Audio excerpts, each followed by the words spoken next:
Hola, ¿qué tal amigos? Estamos en nuestro plan de estudio leyendo la Biblia en un año. Hoy estamos en nuestro día 328 y vamos a leer Primera de Corintios 4. La relación de Pablo con los corintios. Así que a Apolos y a mí considérenos como simples siervos de Cristo, a quienes se nos encargó la tarea de explicar los misterios de Dios. Ahora bien, alguien que recibe el cargo de administrador debe de ser fiel. En cuanto a mí, me importa muy poco cómo me califiquen ustedes o cualquier autoridad humana. Ni siquiera confío en mi propio juicio en ese sentido. Tengo la conciencia limpia, pero eso no demuestra que yo tenga razón. Es el Señor mismo quien evaluará y tomará la decisión. Así que no juzguen a nadie antes de tiempo, es decir, antes de que el Señor vuelva, pues Él sacará a la luz nuestros secretos más oscuros y revelará nuestras intenciones más íntimas. Entonces Dios le dará a cada uno el reconocimiento que le corresponda. Amados hermanos, puse el caso de Apolos y el mío propio como ilustración de lo que les vengo diciendo. Si prestan atención a lo que les cité de las Escrituras, no estarán orgullosos de uno de sus líderes a costa de otro. Pues ¿qué derecho tienen de juzgar así? ¿Tienen qué tienen que Dios no les haya dado? Y si todo lo que tienen proviene de Dios, ¿por qué se jactan como si no fuera un regalo? Ustedes piensan que ya tienen todo lo que necesitan, creen que ya son ricos, hasta han comenzado a reinar sin nosotros en el reino de Dios. Yo desearía que en verdad ya estuvieran reinando porque entonces nosotros estaríamos reinando con ustedes. A veces pienso que a nosotros los apóstoles Dios nos prestó en exhibición como prisioneros de guerra al final del desfile del vencedor condenados a muerte. Nos hemos convertido en un espectáculo para el mundo entero, tanto para la gente como para los ángeles. Nuestra entrega a Cristo nos hace parecer tontos. En cambio, ustedes afirman ser tan sabios en Cristo. Nosotros somos débiles, pero ustedes son tan poderosos. A ustedes les estiman, a nosotros nos ridiculizan. Incluso ahora mismo pasamos hambre y tenemos sed y nos falta ropa para abrigarnos. A menudo somos golpeados y no tenemos casa. Nos cansamos trabajando con nuestras manos para ganarnos la vida. Bendecimos a los que nos maldicen. Somos pacientes con los que nos maltratan.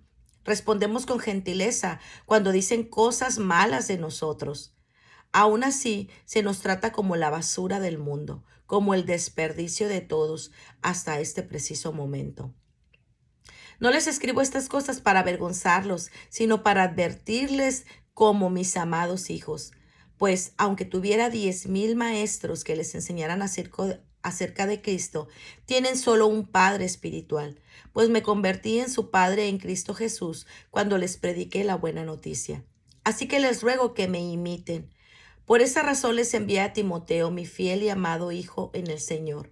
Él les recordará la manera en que sigo a Cristo Jesús, así como lo enseño en todas las iglesias en todas partes. Algunos de ustedes se han vuelto arrogantes al pensar que no volveré a visitarlos, pero iré y pronto, si el Señor me lo permite, y entonces comprobaré si esos arrogantes solo dan discursos pretenciosos o de verdad tienen el poder de Dios. Pues el reino de Dios no consiste en las muchas palabras, sino en vivir por el poder de Dios. ¿Qué prefieren? ¿Que llegue con una vara para castigarlos o que vaya con amor y un espíritu amable? Primera de Corintios 5. Pablo condena el orgullo espiritual. Me cuesta creer lo que me informan acerca de la inmoralidad sexual que hay entre ustedes, algo que ni siquiera los paganos hacen. Me dicen que un hombre de su iglesia vive en pecado con su madrastra. Ustedes están muy orgullosos de sí mismos. En cambio, deberían estar llorando de dolor y vergüenza y echar a ese hombre de la congregación.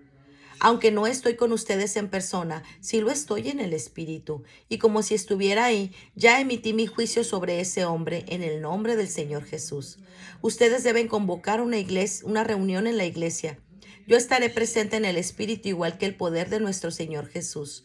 Entonces deben expulsar a ese hombre y entregárselo a Satanás para que su naturaleza pecaminosa sea destruida y él mismo sea salvo el día que el Señor vuelva.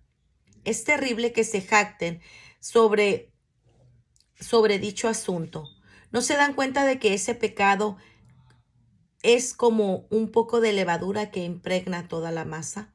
Desháganse de la vieja levadura quitando ese perverso de entre ustedes.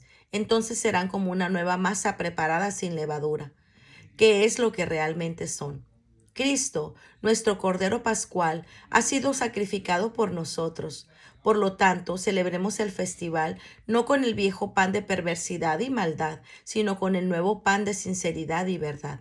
Cuando les escribí anteriormente, les dije que no se relacionaran con personas que se entregan al pecado sexual, pero no me refería a los incrédulos que se entregan al pecado sexual o son avaros o estafadores o rinden culto a ídolos. Uno tendría que salir de este mundo para evitar toda esa gente.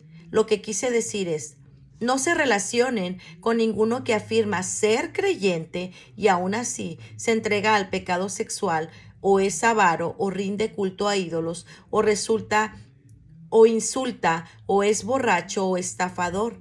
Ni siquiera coman con esa gente. No es mi deber juzgar a los de afuera, pero sí es responsabilidad de ustedes juzgar a los que son de la iglesia y están en pecado. Dios juzgará a los de afuera, pero como dicen las escrituras, quiten al malvado de entre ustedes. Primera de Corintios 6. Evitar demandas legales contra los cristianos. Cuando uno de ustedes tiene un conflicto con otro creyente, ¿cómo se atreve a presentar una demanda y a pedirle a un tribunal secular que decida sobre ese asunto en lugar de llevarlo ante los creyentes? ¿No se dan cuenta de que algún día los creyentes juzgaremos al mundo? Y dado que ustedes van a juzgar al mundo, ¿no son capaces de resolver esas pequeñas cuestiones entre ustedes? ¿No se dan cuenta de que juzgaremos a los ángeles?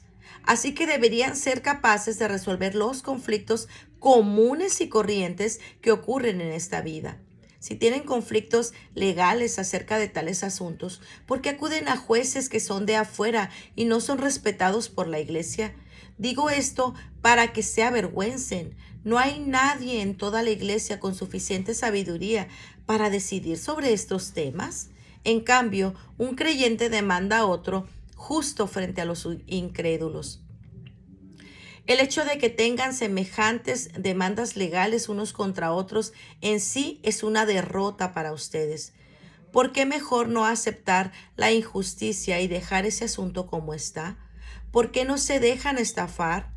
En cambio, son ustedes mismos los que hacen lo malo y estafan aún a sus propios hermanos en Cristo. ¿No se dan cuenta de que lo que hacen lo malo no heredarán el reino de Dios? No se engañen a sí mismos. Los que se entregan al pecado sexual o rinden culto a ídolos o cometen adulterio o son prostitutos o practican la homosexualidad o son ladrones o avaros o borrachos o insultan o estafan a la gente, ninguno de ellos heredará el reino de Dios. Alguno de ustedes antes era así, pero fueron limpiados, hechos santos, fueron hechos justos ante Dios al invocar el nombre del Señor Jesucristo por el Espíritu de nuestro Dios. Evitar el pecado sexual. Ustedes dicen, si me permiten cualquier cosa, pero no todo les conviene. Aunque se puede permitir cualquier cosa, no debo volverme esclavo de nada. Ustedes dicen, la comida se hizo para el estómago y el estómago para la comida. Eso es cierto, aunque un día Dios acabará con ambas cosas. Pero ustedes no pueden decir que nuestro cuerpo fue creado para la inmoralidad sexual. Fue creado para el Señor y al Señor le importa nuestro cuerpo. Y Dios nos levantará de los muertos con su poder, tal como levantó de los muertos a nuestro Señor. ¿No se dan cuenta de que sus cuerpos en realidad son miembros de Cristo? ¿Acaso debería un hombre tomar su cuerpo, que es parte de Cristo, y unirlo a una prostituta? Jamás. ¿Y no se dan cuenta de que si un hombre se une a una prostituta, se hace un solo cuerpo con ella? Pues las escrituras dicen, los dos se convierten en uno solo, pero la persona que se une al Señor es un solo espíritu con él. Huyan del pecado sexual.